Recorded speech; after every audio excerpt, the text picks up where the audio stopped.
Olá, colegas da odontologia. Mais um episódio do OdontoCast, o podcast inteligente do Conselho Regional de Odontologia do Pará. Sempre episódios envolventes, episódios que têm relevância com tudo que a odontologia necessita que venha a ser mostrado, a ser informado de uma forma correta, de uma forma honesta e verídica. Para isso, Penélope, a nossa conselheira, secretária, está conosco e irá apresentar o tema e o nosso convidado especial. Olá, Penélope, tudo bem? Olá, Marcelo, tudo bem? Muito feliz em estar aqui novamente no nosso OdontoCast, o podcast inteligente do Conselho Regional de Odontologia. E hoje nós trouxemos aqui um convidado super especial, que é um ícone da odontologia paraense, que é o professor Arnaldo Zúñiga. Dr. Zúñiga, ele é mestre e especialista em periodontia e implantodontia, e professor adjunto 4, aposentado da Universidade Federal do Pará, foi professor de vários cursos de especialização em implante e periodontia, e ele também recebeu várias comendas, viu, Marcelo, e medalhas durante a sua extensa vida acadêmica. Vamos abordar um pouquinho sobre esse assunto, sobre a vida acadêmica, sobre toda essa trajetória que o Dr. Zúñiga tem a nos falar? Com certeza, Penélope, e principalmente o Arnaldo, além de ser um mentor para todos nós, ele também é o precursor da área da implantodontia no Pará, juntamente com o Dr. João Carlos Flecha Ribeiro e o Dr. Carlos Kizan Dias, que já estão no plano celestial. Mas antes disso, vamos passar para ele também a informação, agradecendo muitíssimo. Seja bem-vindo, doutor. A sua participação no OdontoCast e fique com as suas considerações iniciais, por favor. Para mim é uma imensa felicidade eu estar na presença de dois ex-alunos. Verdade. Profissionais fantásticos como vocês são. E estou surpreso, Fordo, com a tua facilidade com o microfone, entendeu? E a Penélope, bem, é uma excelente dentista, como eu sempre brinquei com ela, além da beleza. Obrigada, doutor. Entendeu, querida? Continue assim. Então, eu quero primeiro agradecer o convite, é claro, por vocês me convidarem, por essa excelente ideia que vocês estão fazendo.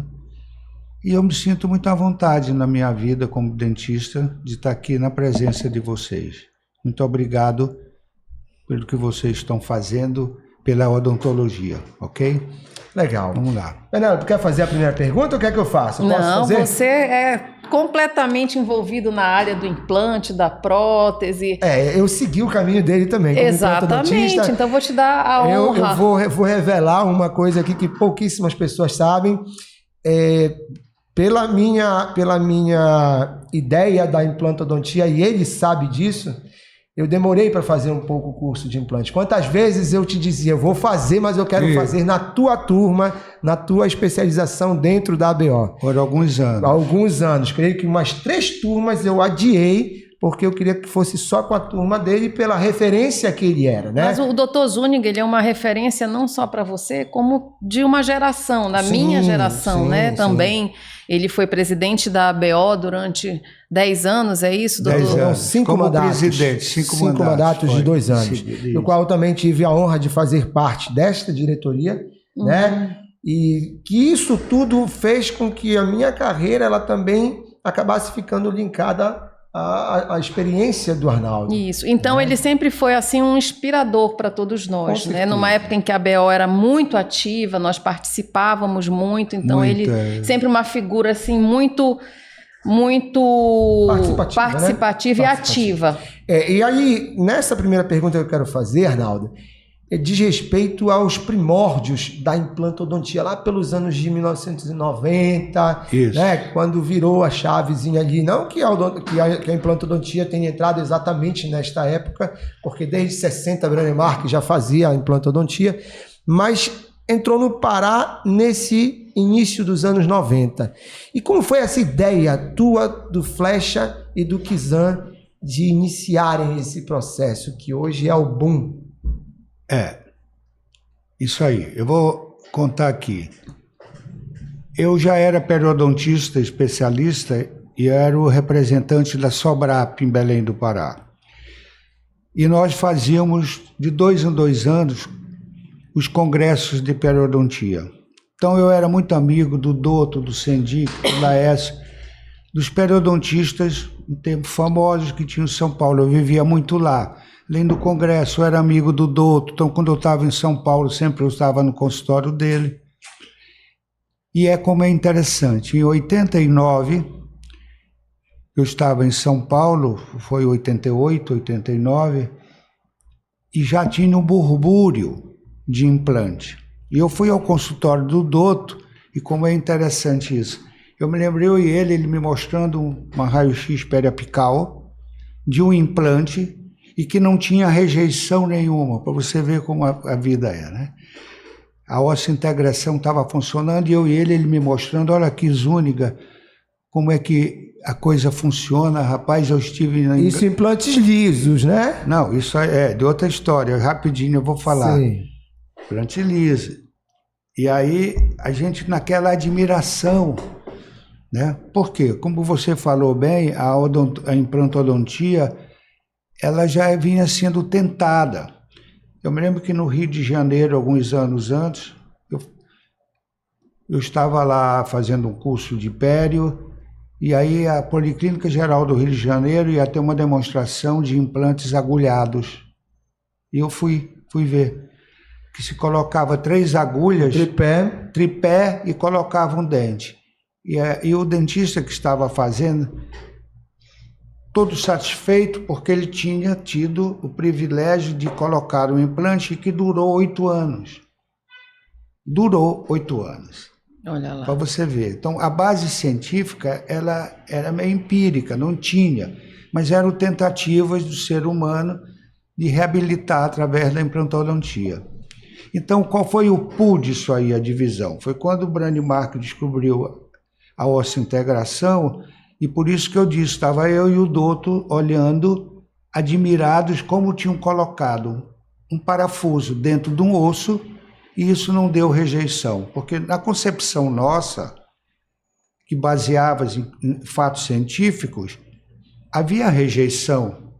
Então, essas agulhas que colocavam, elas rejeitavam, não tinha uma base científica de osso-integrar.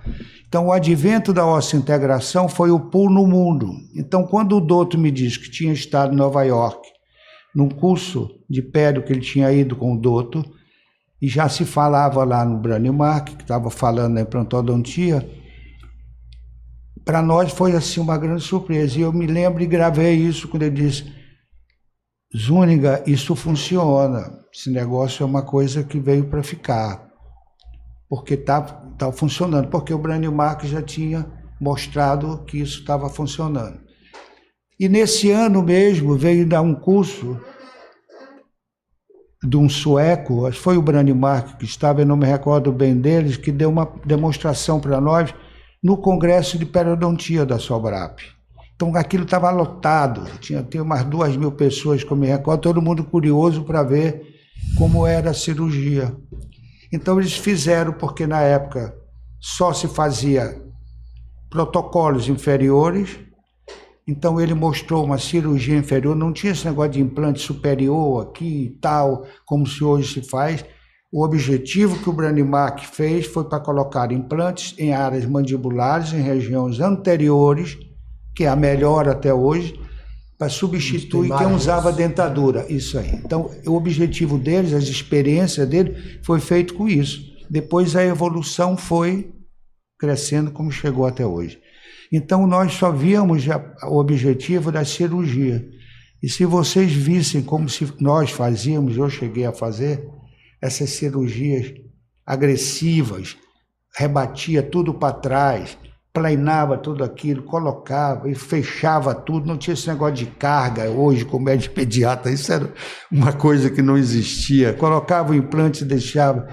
Quantas vezes eu mesmo fiz, reabria e você anestesiava para fechar, olha só como é a evolução, né? Hoje a gente já deixa para fora, já põe dente, então isso é uma felicidade que eu vejo dessa evolução. Então, como eu digo, sabe, amigos, a implantodontia foi a especialidade da odontologia que mais teve evolução não tanto na parte científica, no objetivo, coloca como coloca o implante e tal, mas na evolução dos componentes do implante, como você falou. Antigamente, quando a gente colocava os implantes, a superfície era lisa, implante liso, não existia essas superfícies tratadas, essas coisas. Os materiais melhoraram bastante, evoluíram, né? Essa foi uma grande evolução Eu vou tentar entrar nessa seara e falar didaticamente de uma forma bem clara para que nosso público possa entender. Quando se fala de implante, atualmente, em pouco mais de 20 anos, que isso foi 90, nós estamos em 2023, né? Então, em pouco mais de 20 anos, nós saímos desde o início da cirurgia, onde não se pensava em preservar osso, como se pensa em preservar osso hoje para o implante, passando por implantes que eram em tripé, lisos, e que não tinham uma longevidade muito previsível, né, pela questão empírica, e hoje nós temos implantes rosqueáveis, implantes com tratamento de superfície adequadas, implantes que são prontos para cada área e principalmente cirurgias guiadas que ainda facilitam mais ainda essa situação. Se antes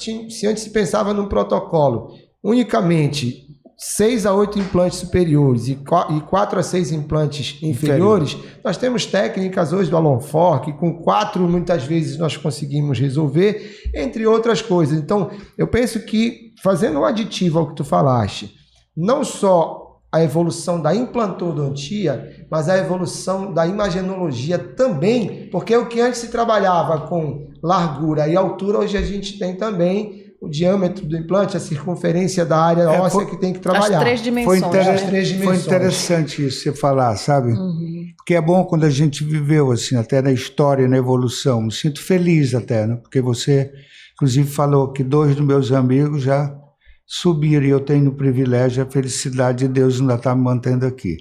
Então eu posso contar, isso que se falou foi assim de uma importância na odontologia, porque nós quando falávamos, a gente desejava, sabe, quando colocar, será que tem osso? Essa pergunta, nós fazíamos muito, 90, 91, 92, 93, quando realmente nós começamos a fazer a parte de implante, várias vezes, você só tinha o quê? Uma panorâmica. Largura e altura, bidimensional. Não existia, não tem tomografia como você vê hoje, altura, espessura, onde está milímetro. Então, isso era um sonho. Olha só. Trabalhava meio que às cegas, né? Então tinha umas técnicas até um pouco absurdas. Você anestesiava, aí estava lá. Aí você metia, sabe, Penepa, uma agulha aqui, media 2 milímetros, metia uma agulha aqui, media 3, então já tinha 5. Aí você media quanto tinha, 10, então você calculava que o osso era de 5. Sensacional. Olha só. Então eram técnicas que você fazia empírica. E ainda mais ou quando nós começamos de 90, 91, 92, a gente dizia para o paciente que a gente ia fazer, para o cliente, nós não sabemos se vai ter osso. Quando a gente abrir, a gente vai ver se tem ou não tem. Então, esse sonho da tomografia, que hoje isso é rotina, não se faz nada na implantodontia que você não solicita e peça logo uma tomografia, era isso, é ver como é que está esse osso, qual é a espessura, qual é a altura, qual é a finura disso. Então, facilitou muito a vida, né, do implantodontista.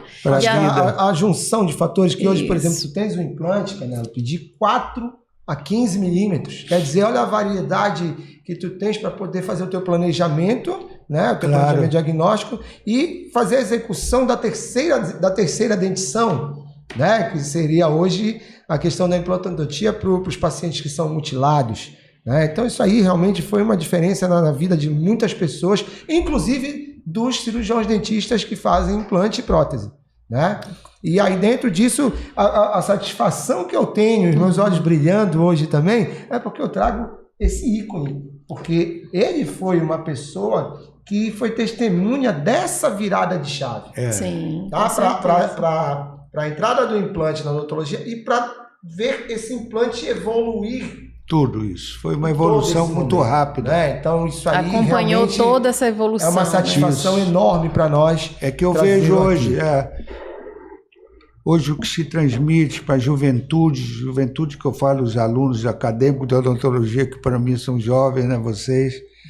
Então eu acho isso assim uma coisa fantástica e quero chamar a atenção que uma das coisas, quando eu cheguei, como eu era foi um dos primeiros, e desse trio, eu, o Flecha e o Kizan, eu era o cirurgião, eu já era periodontista, eu já fazia cirurgia. O Flechinha fazia prótese, o Kizan indo, né? Mas foram arrojados, foram pessoas arrojadas. Como eu fazia cirurgia, para mim já estava mais acostumado com gengiva, com osso, mexer em osso, em gengiva, entendeu? Então isso foi acompanhando toda essa evolução dos implantes. Uma das coisas que me perguntavam, que hoje ela não se faz mais, mas isso funciona, isso gruda, o implante gruda. A pergunta que se fazia, o grudar era a osso-integração. Sim. Porque era uma coisa muito nova. A gente não sabia como que eu vou colocar um parafuso no osso e isso vai grudar. Isso não tinha estudo à época, né? Não sobre tinha isso, tanto, Penelope. Não existia, minha filha. Hoje, por exemplo, o travamento, o torque para travar já nos dá uma segurança muito maior de 45 newtons. E a gente mesmo foi aprendendo, um pouco com os erros, infelizmente, mas com a evolução das coisas que foram tendo. Porque não era que eu não sabia, é que ninguém sabia no Brasil. Isso. Como dentista, não existia. Vocês foram os pioneiros também aqui na nossa região, né? Primeiro do Norte e Nordeste, foi o nosso grupo, quando nós nos tornamos especialista inscrito aqui nesse conselho, em 93. No ano que eu me formei, foi quando eu me tornei especialista. Foi quando vocês tornei especializaram, foi. Algumas eu vou brincar um pouquinho com ele, algumas coisas são bem próximas. Ele formou-se no ano que eu nasci, né? E ele se especializou em implante no ano que eu me formei em odonto. Então, não está me chamando de velho, não. Não, eu estou te chamando que eu sempre estou vindo atrás, mas eu estou seguindo o caminho, entendeu? Então, assim, é um privilégio. A linha do tempo grande. De vocês se cruzam, né? Ela se cruza muito mais. Ele foi presidente da ABO, eu também fui presidente da ABO, né? Então, assim, é um privilégio para mim, Arnaldo, e assim, eu fico muito emocionado mesmo quando eu vejo que eu tive uma relação com os 3 caras que trouxeram a implantodontia, que é a minha área hoje. O Kizan, que Deus o tenha, me levou para a academia. Foi quem foi meu padrinho na academia. Eu sento na cadeira do Sinimbu também, meu querido Sinimbu, que faleceu de Covid. Colega meu de turma. Que é colega teu de turma. Então, quer dizer, o Flecha, quando eu fui assumir a presidência da ABO, eu não tinha proximidade com o Flecha. Eu conversei com ele, eu fui ao consultório dele conversar com ele, e após essa conversa, quando eu saí de lá, ele disse assim: garoto, a partir de agora tu tens o meu respeito. E tu é a nossa história, a gente tem muita coisa aí. Então, quer dizer, eu vivi também parte de tudo isso e sei quão foi dificultoso esse caminho para que a implantodontia hoje no Pará ela tenha uma repercussão nacional e internacional de um nível muito alto. E esse nível alto é graças a ti e a todos esses baluartes que realmente fizeram a implantodontia funcionar aqui. Porque eu me lembro, só no nosso curso, talvez nós formamos com especialista mais de 60 aqui, em que na época era só eu, que eu digo só eu. Você está o coordenador do curso. Não, e eu digo em que fazia o implante. As pessoas chegavam a mim com curiosidade. A implantodontia era uma coisa assim que, será que funciona? Por quanto tempo, tu tens essa resposta, por quanto tempo vocês ficaram sozinhos atuando na implantodontia aqui? Eu acho que foram alguns anos, pelo menos uns 5 anos, só eram vocês. Então, era um tempo em que as coisas, porque só podia comprar os implantes quem fosse cadastrado e reconhecido. Então, só existia no Brasil os grupos que eram reconhecidos. Então, só nós podíamos comprar. Nós, que eu digo, o nosso grupo, que era eu, o Flecha e o Kizan. Porque nós fizemos esse trio, como vários fizeram no Brasil, primeiro na época que ele custou $24 mil o motor.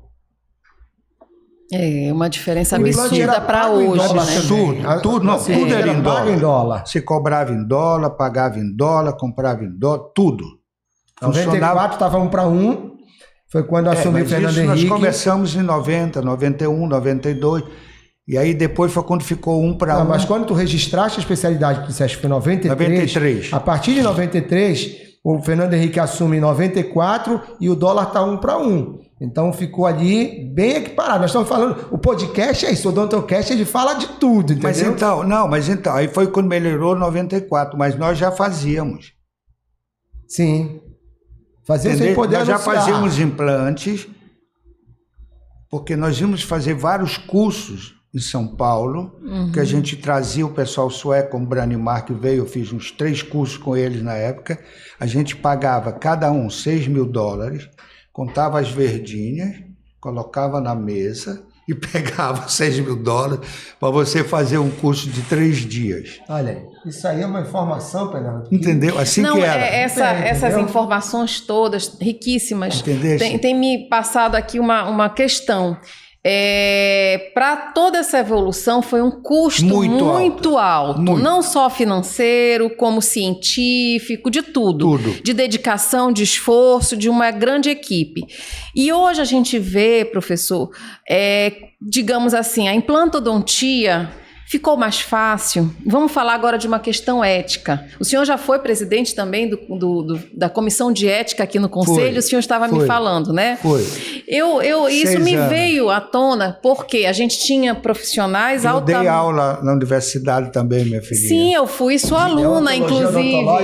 Muitos anos. Eu lembro muito bem o senhor falando sobre código de ética, né? Odontologia legal. Muito carente. No antigo IML. Foi muito importante na minha vida todo esse estudo sobre ética e o respeito com a odontologia. Sim, eu acho que a odontologia ela tem que andar atrelada à ética odontológica. Correto. Então, assim, a minha pergunta e o meu questionamento, enfim, como a gente está divagando aqui, o senhor está falando sobre toda uma evolução, não só da questão de materiais, científica, da implantodontia, ficou mais fácil hoje ser implantodontista. Muito. Né? Por conta dos recursos, enfim. Mas também vem aquela outra questão. Não se pode fazer de qualquer jeito. E a gente vê... Infelizmente. Muitas das vezes, né, deve chegar até suas mãos, com certeza, né, colegas fazendo de qualquer jeito. Porque a facilidade também tem esses dois vieses, né? Tem aquelas pessoas que a gente sabe que são comprometidas com a especialidade, se dedicam, e tem aqueles que acham que pela facilidade que a implantodontia caminha. Infelizmente, muitos erros acontecem, fazendo por falta desse conhecimento. Você tem toda a razão. E a ética teria que entrar aí, infelizmente não entra. Você lembra que a mesma coisa aconteceu com a especialização da ortodontia? Sim. Um pouco antes da implantodontia, com essa facilidade que ficou, a ortodontia também era assim, que era uma especialidade. Eu lembro disso na época de aluno e tal. Isso. Como tudo deve era ser muito difícil, muito caro, custoso e tal. Três ortodontistas. Aqui em Belém era o Eduardo, a Taketomi e o Sávio. Né? Eram os 3 que foram os iniciantes. Sim. Então, que era o nosso professor. E o Aloysio. Aloysio, foi meu professor. Foram os 4. Então, quando isso começou a crescer aquele boom, né? Todo mundo colocava aparelho, tinha gente que compra na farmácia e ganha um aparelho ortodôntico, então a coisa desmoralizou. Exatamente. Né?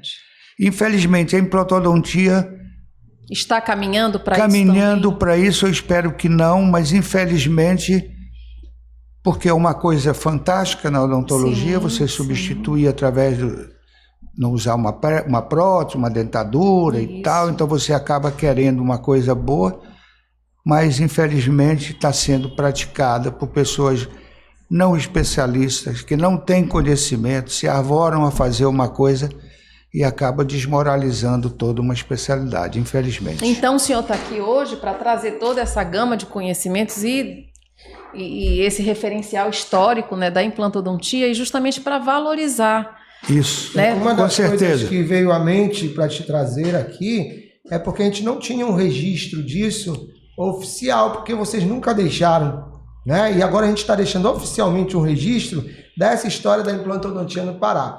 E aí eu vou puxar pela tua memória, vamos ver o que eu consigo, né?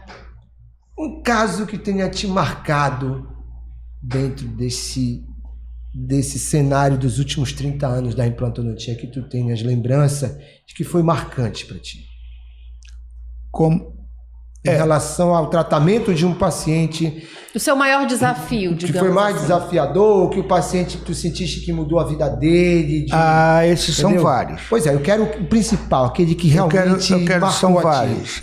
Mas eu tive o privilégio, graças a Deus, de são vários. Mas uma das coisas, principalmente na parte das mulheres, né? Que a mulher sempre é melhor que o homem. Em todos os sentidos. Graças a Deus.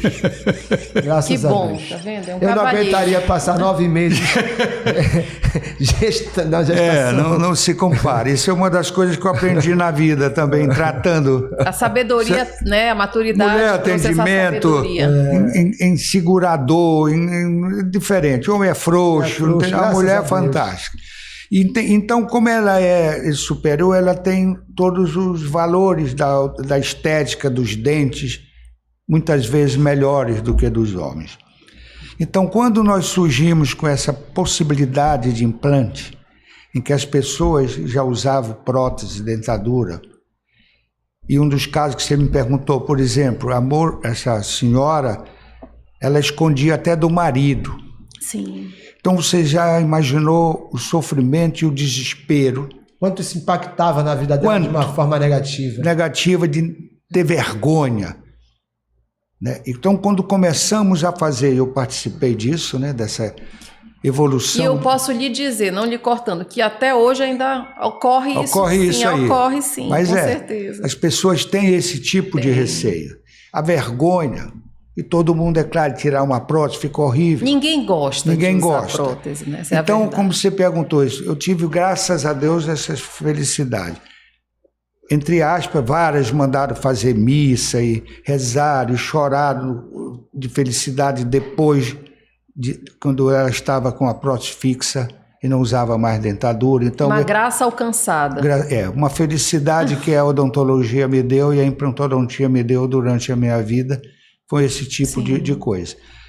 Então, essas mulheres, essas senhoras, essas pessoas, quando colocavam esses implantes e colocavam suas próteses, era assim, uma felicidade. Então, esse desejo, que às vezes quando sentava na minha frente, ela tinha até receio de começar a falar isso. Certo? Sim. Porque ali estava um homem que ela não conhecia, um dentista, mas você precisava mostrar junto com a ética. Por quê? Aí entra o valor da ética. A pessoa que está na sua frente, que está ali, ela não lhe conhece. Sim. Ela não sabe do teu caráter, mas ela sabe que você é dentista. Então ela pressupõe que, ao ser dentista, você é uma pessoa que tem ética e moral. E que está qualificado. Qualificado. Então ela confia, ela conta o seu segredo, ela revela esse tipo de coisa. Sim. Então isso os dentistas têm que ter esse conhecimento desse valor. Isso Arnaldo, é muito importante. Eu até faço mais uma colocação dentro disso, que por mais que não pareça de uma forma geral, mas eu tenho certeza do que eu vou falar, a boca ela é mais íntima, não só para a mulher, mas para o homem também, até mesmo do que o seu órgão genital. Eu não tenho dúvida disso. Para uma mulher ou um homem abrir a boca para outra, porque realmente ele está entregue. E o dentista precisa ter essa consciência disso. Disso entendeu? Também tem. E essa intimidade que a gente fica muito próximo e atende, faz, isso tem que ser valorizado. Tem que ser muito valorizado. Muito. Entendeu? Mas isso precisa, o que a Penélope estava falando, e chamou a atenção sobre a ética, que o cirurgião dentista tem que ter essa noção disso. Sim. Que essa profissão dele necessita de ter esse valor ético. Isso. E que os pacientes fazem disso. Então não é sair fazendo qualquer visando besteira. A parte financeira. Né? Isso. E não compreender que é muito maior do que isso, que o impacto que você pode causar na vida de uma pessoa é um impacto que é extremamente importante para uma vida inteira. Né? Então, o cirurgião dentista, o implantodontista tem que saber desse valor que você pode gerar ao paciente. Né? Com certeza, meu filho, com certeza. Isso é uma coisa que tem que chamar sempre atenção. Muita atenção. É para isso que a gente está também dentro do Conselho atualmente, né? Nós viemos de um momento muito complicado do Conselho e hoje eu tenho a felicidade de poder estar com esse grupo todo aqui, além da Penélope, Carla, Sônia, o Dário, Getúlio, Larissa, o Eronci passou por nós também, Alexandra, o Renato, são pessoas todos que nós meus alunos, que felicidade nós minha. Estamos, a Tayane também passou por aqui, agora está vindo a Juliana, que são pessoas que estão entendendo esse novo momento que o Conselho está vivendo. Nós estamos tentando resgatar a credibilidade, valorizando a ética dentro do Conselho, que nós perdemos isso durante um momento. Não pode perder. Entendeu? Mas nós estamos hoje aqui imbuídos nessa sensação de que só vai funcionar se nós tivermos ética e moral para que a odontologia possa ter o mínimo de dignidade dentro desse processo. E dentro disso, Arnaldo, o meu ponto eletrônico aqui já está falando que estamos caminhando para o final dessa edição do programa, que já temos quase 45 programas gravados do Odontocast, que há um ano atrás ele foi uma ideia que surgiu para falar a verdade de tantas inverdades que estavam sendo faladas, só para tu entenderes também um pouquinho o porquê desse programa. E ele hoje é uma referência nacional, tanto que nós fizemos o primeiro episódio em outubro de 2022 e em janeiro de 2023 nós fomos convidados para ser o entrevistado do Conselho Federal, lançando no CIOSP o CFO Esclarece, que é o podcast do CIOSP. Então, legal. A gente foi referencial, o Pará foi referencial para o CFO e para outros estados também. E dentro disso, temos feito uma das coisas que era um desejo meu desde sempre, e isso eu posso realmente assumir, que era fazer os conselheiros participarem. Penélope é testemunha disso, que quando nós assumimos na intervenção, passamos 6 meses, eu, Carlos e Sônia, quando assumimos, eu disse assim, todos os conselheiros vão mostrar a sua cara para que nós possamos fazer um processo de entenderem que nós estamos lá fazendo a coisa séria funcionar. E hoje já participou de todos os episódios do podcast, do Odontocast, todos os conselheiros já participaram. Isso é legal, porque mostra que vai haver um novo futuro para o nosso Conselho Regional de Odontologia. Dentro disso, gostaria de fazer a minha última pergunta antes de entrar nas considerações finais da Penélope, nas tuas e nas minhas. Como tu vês o Conselho Regional de Odontologia do Pará hoje, com todas essas situações que estão acontecendo dentro das tuas expectativas? Bem, Folha, eu quero parabenizá-los porque eu acompanho hoje mais à distância, né? Notícia, ouvindo. Eu não estou dentro do CRO, como já estive, e sempre valorizei a parte ética. Como a Penélope falou, eu durante 6 anos fui presidente da comissão de ética daquilo. E se não me falha a memória, na época, você entregava as carteiras dos cirurgiões dentistas, quando se formavam, de uma outra maneira que eu instituí, aquela em que você reúne, entrega a carteira, explica, fala sobre o código de ética, entendeu? Então eu tenho uma vaga lembrança que eu instituí isso justamente por dar aula também de ética na Universidade Federal do Pará. Eu acho que foi uma grande coisa, sim, sabe? Sim. Lá atrás, sobre essa situação. Então, eu penso que vocês estão valorizando. Eu fiquei muito triste quando eu soube da intervenção do CRO, sabe, que o Conselho Federal interferiu. Isso é uma coisa muito ruim para a minha classe. Eu que sempre defendi o correto na odontologia. E vocês, como diz no linguajar, assumiram o pepino desse negócio. Então, eu parabenizo vocês, porque tudo foi levado a contento de uma maneira boa, vocês fizeram para a nossa categoria, para a nossa classe, e fico feliz que vocês são meus ex-alunos. Fazendo coisas boas. De ter sido seu ex-aluno. Feliz, tanto na Universidade Federal do Pará quanto na ABO. Com certeza. Que bom. Faz um convite, olhando para essa câmera, para o pessoal assistir o Odontocast.